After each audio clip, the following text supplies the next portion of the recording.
Hello Healthies, kembali lagi di Podcast White Campus. Bareng aku Dian, siap menemani podcast episode kali ini. Gak terasa nih kita udah ada di bulan Juni 2023. Bulan ini mahasiswa Polkesmar tuh udah mulai liburan nih. Kalian pada liburan kemana guys? Kalau aku sih di rumah aja. Selain liburan, bulan ini juga jadi jeda untuk peralihan semester. Anak semester 2 bakal jadi semester 3, yang artinya apa nih? Yang artinya kita udah jadi cutting guys, yeay!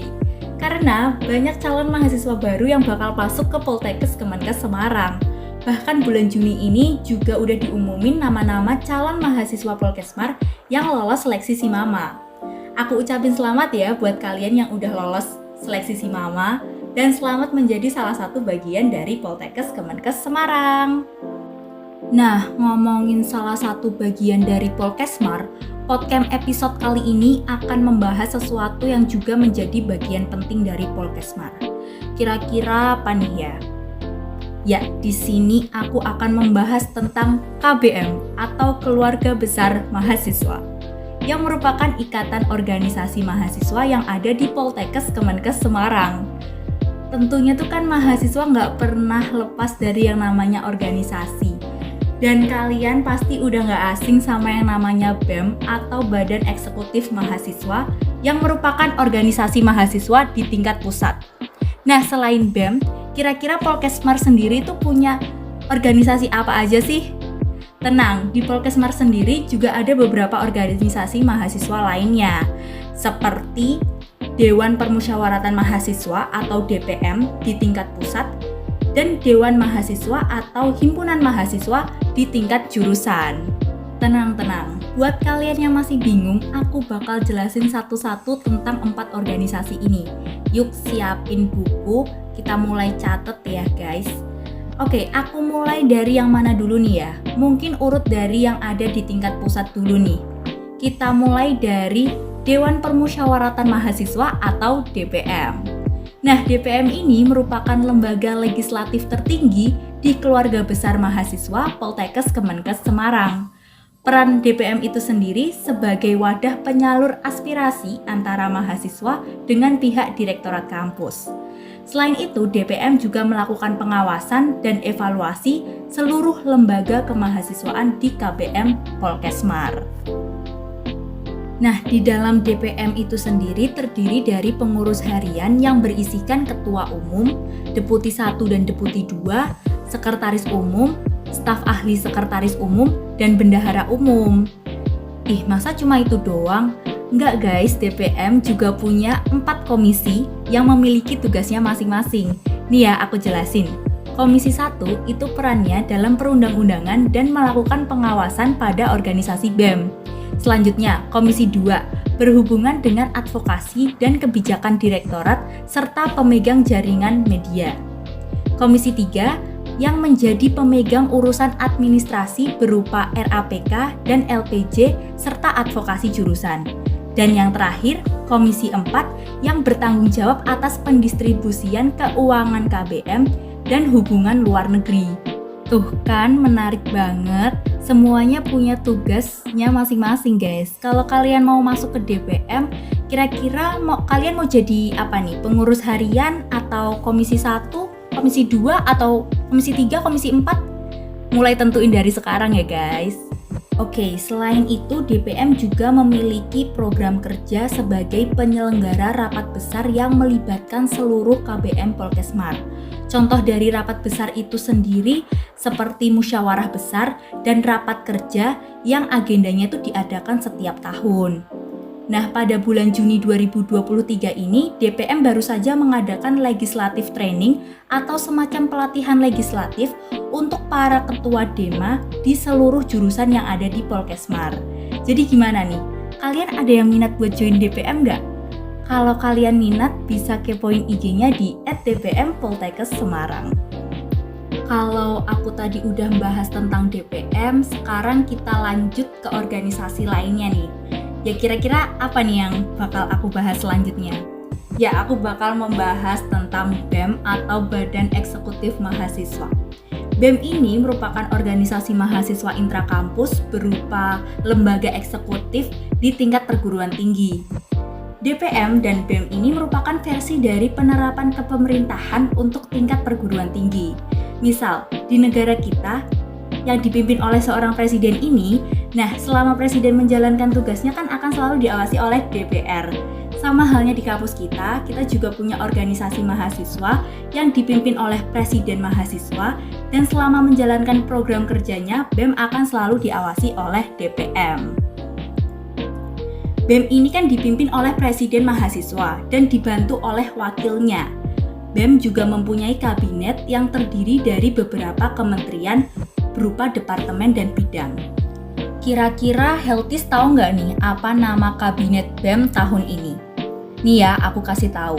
Nama kabinet BEM tahun 2023 sampai 2024 ini bernama Kabinet Bimantara yang terdiri dari Kementerian Kesekretariatan, Kementerian Keuangan, Kementerian Dalam Negeri, Kementerian PPSDM, Kementerian Kominfo, dan Kementerian Luar Negeri. Tugas dari kementerian-kementerian ini adalah membuat rencana program kerja kegiatan mahasiswa sesuai dengan kementeriannya. Nah, selain itu, tugas BEM yaitu mengkoordinasi kegiatan mahasiswa melalui himpunan mahasiswa yang ada di masing-masing jurusan dan unit kegiatan mahasiswa atau UKM yang ada di Poltekkes Kemenkes Semarang, serta menyelenggarakan program kerja berdasarkan peraturan perundang-undangan dalam KBM yang berlaku di Poltekkes Kemenkes Semarang.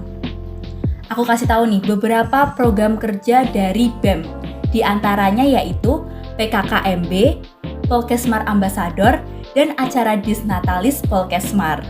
Jadi gimana Heltis? Ada yang minat gak buat join BEM? Buat kalian yang mau tahu lebih lanjut tentang BEM, bisa cek langsung IG-nya di @bempoltekkes_smk. Oke, dari tadi kan aku udah bahas organisasi yang ada di tingkat pusat nih. Sekarang gimana kalau kita lanjut ke organisasi yang ada di tingkat jurusan? Ya apalagi kalau bukan DEMA dan HIMA jurusan.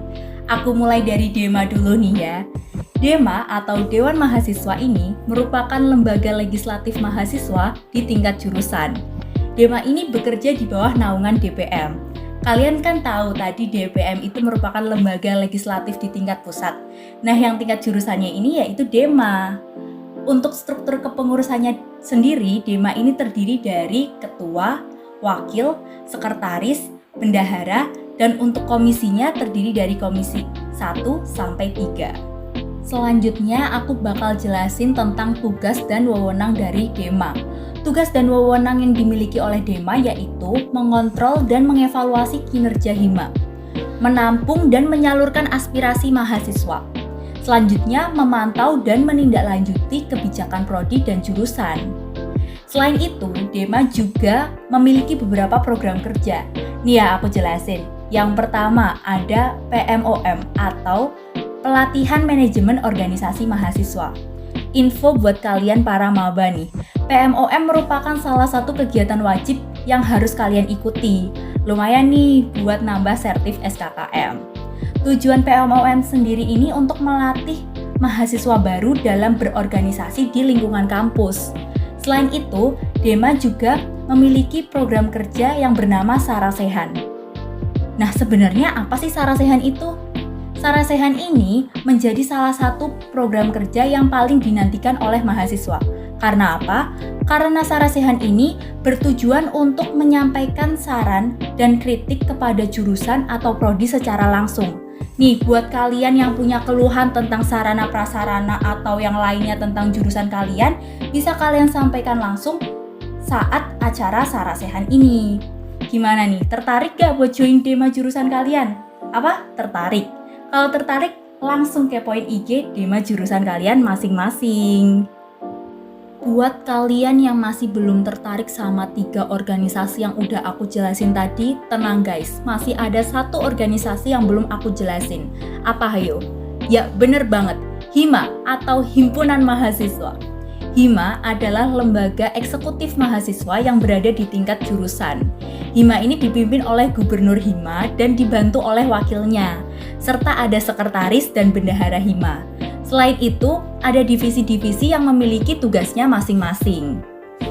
Tujuan dari Hima ini sendiri adalah menjadi media bagi para anggotanya agar mampu mengembangkan pola pikir, kepribadian, serta potensi yang dimiliki oleh setiap mahasiswa yang berkaitan dengan disiplin ilmu, agar setelah lulus dari perguruan tinggi, mahasiswa ini siap untuk terjun langsung ke masyarakat. Nah, kegiatan yang ada di Hima ini juga tergantung pada program kerja dari Hima jurusan kalian masing-masing. Misal dari jurusanku, yaitu radiologi. Hima dari jurusan RR ini memiliki program kerja berupa PKKMB jurusan, terus juga ada kelas meeting jurusan radiologi atau yang lainnya. Pokoknya tergantung sama kegiatan di program studi atau jurusan kalian deh. Nah, buat kalian yang ingin bergabung dengan Hima, dapat mendaftarkan diri saat open recruitment yang diadakan oleh masing-masing Hima setiap jurusan. Jangan sampai ketinggalan deh, pantau terus IG Hima jurusan kalian. Jadi gimana Healthies? Penjelasan aku tentang 4 organisasi tadi. Udah cukup jelas kan? Jadi kalian minat buat gabung ke organisasi yang mana nih? Apapun organisasinya, selagi punya tujuan yang baik, ya why not? Walaupun organisasi itu punya tujuan dan wewenangnya masing-masing, tapi semuanya merupakan satu kesatuan yang sama dalam keluarga besar mahasiswa Poltekkes Kemenkes Semarang. Tujuan mereka pastinya menjadikan Polkesmar semakin baik dan maju serta mendunia. Nah, buat kalian yang lagi dengerin podcast ini, aku mau kasih tahu nih kalau kita udah di akhir podcast episode kali ini. Buat kalian jangan sedih ya, karena aku Dian akan kembali hadir di podcast episode lainnya. Pokoknya cek terus podcast tiap bulan karena topik yang akan kita bahas selalu menarik dan pastinya bermanfaat. Aku Dian pamit undur diri, selamat berjumpa di podcast episode selanjutnya.